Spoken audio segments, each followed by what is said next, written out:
हाँ बच्चों, जो है पिछले जो वीडियो में था वो हम ये बता रहे थे कि मेथड ऑफ प्रोड्यूसिंग रेफ्रिजरेशन, उसी में जो है ये है वेपर कंप्रेशन साइकिल।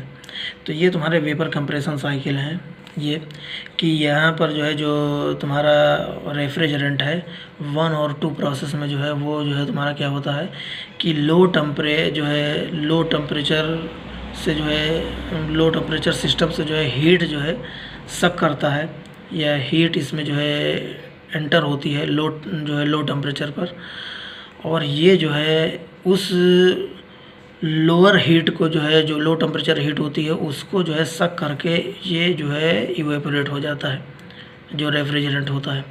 ठीक है, और ये जो है 1 और 2 प्रोसेस में इसमें भी दिखाया गया है, और ये काम होता है कांस्टेंट प्रेशर और कांस्टेंट टेम्परेचर पर। ये जो है इवेपोरेट होकर के यहाँ पर कंप्रेसर पर पहुँचता है। ठीक है, 2 या 3 जो है प्रोसेस जो तुम्हारी कंप्रेशन के लिए यहाँ शो किया गया है, तो यहाँ पर जो है कंप्रेस हो जाता है। ठीक है, कंप्रेस होकर के और इसका जो है प्रेशर बढ़ जाता है, टेम्परेचर भी बढ़ जाता है।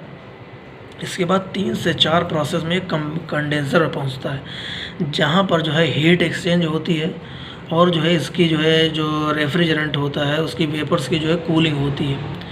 तो ये अपनी जो है हीट जो है हीट जो है जो इसकी जो रेफ्रिजरेंट होता है उसकी जो हीट होती है वो हीट एक्सचेंज की वजह से वो एटमॉस्फेयर में हाई टेम्परेचर पर रिजेक्ट कर दी जाती है। और ये जो है 4 से जो है 1 प्रोसेस में, ये 4 और 1 प्रोसेस में क्या होता है कि यहाँ पर एक्सपेंडर के थ्रू जो है हम एक्सपेंड करा देते हैं। जो यहाँ से जो है कंडेंसर से जो प्रोडक्ट आउटपुट निकलता है उसको हम और जो है एक्सपेंडर से एक्सपेंड करा देते हैं, तो इसका और जो है टेम्परेचर गिर जाता है, और ये फिर वापस जो है अपनी पुरानी स्टेट में आ जाता है, और फिर ये साइकिल चलता रहता है। लेकिन यहाँ पर क्या करते हैं कि हम एक्चुअल में जो है प्रैक्टिकल पॉइंट ऑफ व्यू से यहाँ पर जो है हम एक्सपेंडर न लगा करके थ्रोटलिंग करते हैं। ठीक है ना, 4 और 1 प्रोसेस में थ्रोटलिंग करवाते हैं।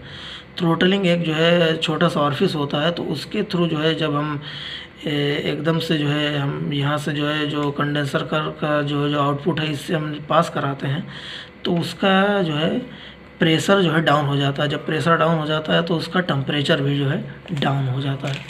ठीक है, यही जो है वेपर कंप्रेशन जो है तुम्हारा साइकिल है। ठीक है, यही बात यहाँ पर कही गई है कि liquid evaporating at constant pressure 1-2, ठीक है, provides a mean for heat absorption at low constant temperature. Low constant temperature पर हीट अब्जॉर्प्शन हो रहा है। The vapour produced is compressed to a high pressure. वही बात यहाँ कही जा रही है जो मैंने बताया, हायर जो है प्रेशर पर जो है उसको कंप्रेस करते हैं, कूलिंग होती है, कंडेंसेशन होता है, और जो है हीट रिजेक्ट होती है हाई टेम्परेचर पर। ठीक है, कंडेंसर से liquid from the condenser returns to its original pressure by an expansion process. ठीक है ना, in principle this can be carried out in an expander which work is obtained but for practical reason it is accompanied by throttling through a partially open valve. आगे है, the pressure drop is in this irreversible process result from fluid friction in the valve. जो pressure drop होता है, जो throttling होती है, पिछले वाले जो है जो इसमें जो 4-1 प्रोसेस में जो थ्रोटलिंग होती है इसमें, वो जो है 4-1 प्रोसेस में है।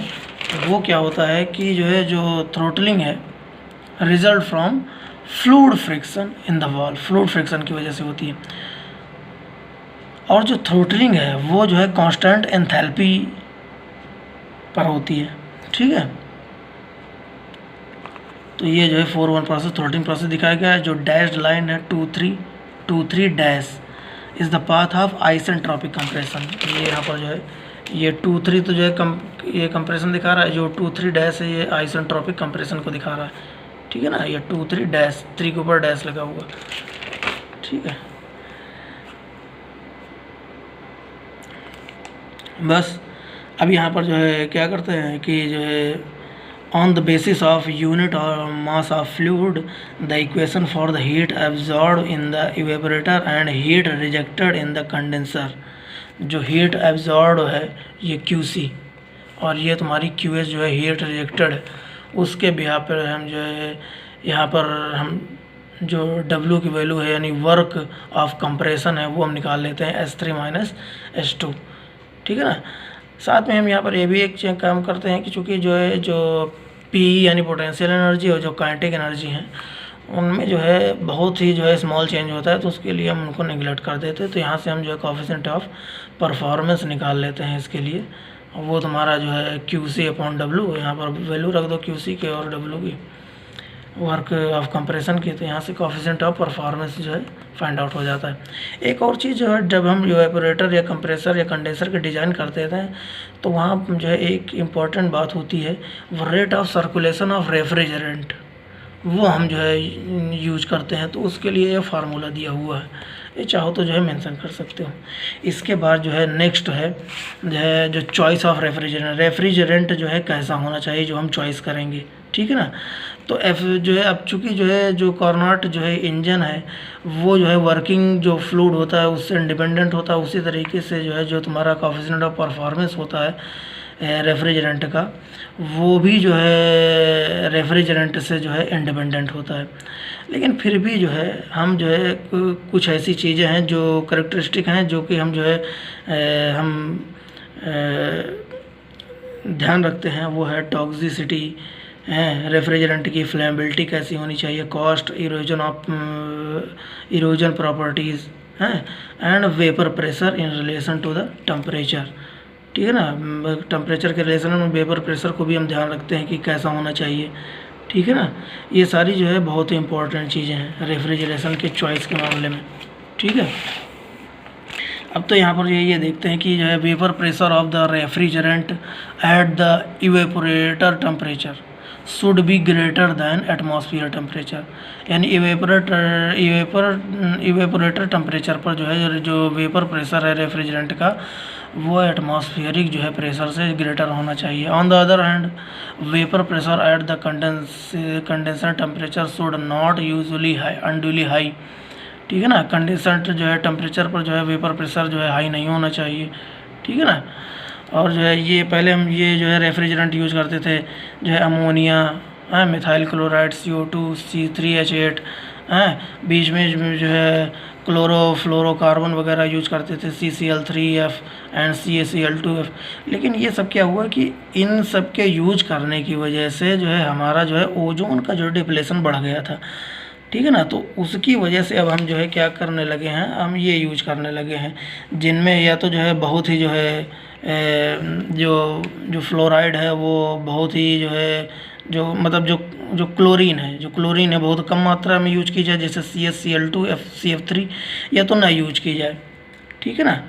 CF3 CH2F जैसे इसमें है, या CHF2 CF3, तो इसमें जो है नो ओजोन डिप्लेशन, इसमें ओजोन डिप्लेशन नहीं होता है, तो हम अब ये यूज करने लगे हैं। तो ये सब चीज़ें ध्यान में रखनी पड़ती हैं कि जो है रेफ्रिजरेशन जो रेफ्रिजरेंट है वो हम चॉइस करने पर कौन क्या ध्यान रखें, ठीक है। तो अब जो है जो अगले जो टॉपिक हैं 2 टॉपिक और रह गए हैं उनको जो हम जो है बता देंगे, PDF ये तुम्हारी भेज देंगे तो अपना पढ़ लेना, ठीक है ना। तो ये 5th यूनिट जो है कंप्लीट है, ठीक है, ओके।